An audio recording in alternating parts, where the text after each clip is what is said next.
আসসালামু আলাইকুম রহমতুল্লাহি বারাকাতু। আমার খামারের ধরে নেন জিরো বাচ্চা আনে আপনাদেরকে আপডেট দিয়েছিলাম। প্রত্যেকদিন ভিডিও ছাড়ি, হয়তো দুই একদিন মিস হয়েছে। দেখেন আমার এই বাচ্চাগুলো এখন বেচার উপযোগী পুরাপুরি হয়ে গেছে, বেচেও আছি। ধরে নেন কাহো যদি লোকাল মুরগি নাগে নিতে পারবেন, কোনো অসুবিধা নেই। বাড়িতে আসিও নিতে পারবেন এবং কি যদি আমার বাড়ির আশপাশ হয় ফোন করলে আমি দিয়ে আসবো, কোনো অসুবিধা হবে না। আর এই ঘরটা যে দেখতেছেন, যে সেই জন্য এই ঘরটা বানানো হয়েছে, কেননা ওই চড়াইগুলো এখন বেছে দেবো আমি সব কয়টা। এখন আমি নতুন বাচ্চা আনবো 700 পিস, 700 পিস। সেই জন্য বড় করে অল্প বোর্ডিং ঘর বানাচ্ছি।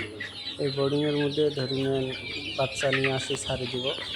আবার 700 পিসে লোকাল মুরগি আনবো না, কিছুগুলো ধরে নেন সোনালি আনবো অর্ধা, আর অর্ধা আনবো আমি লোকাল মুরগি।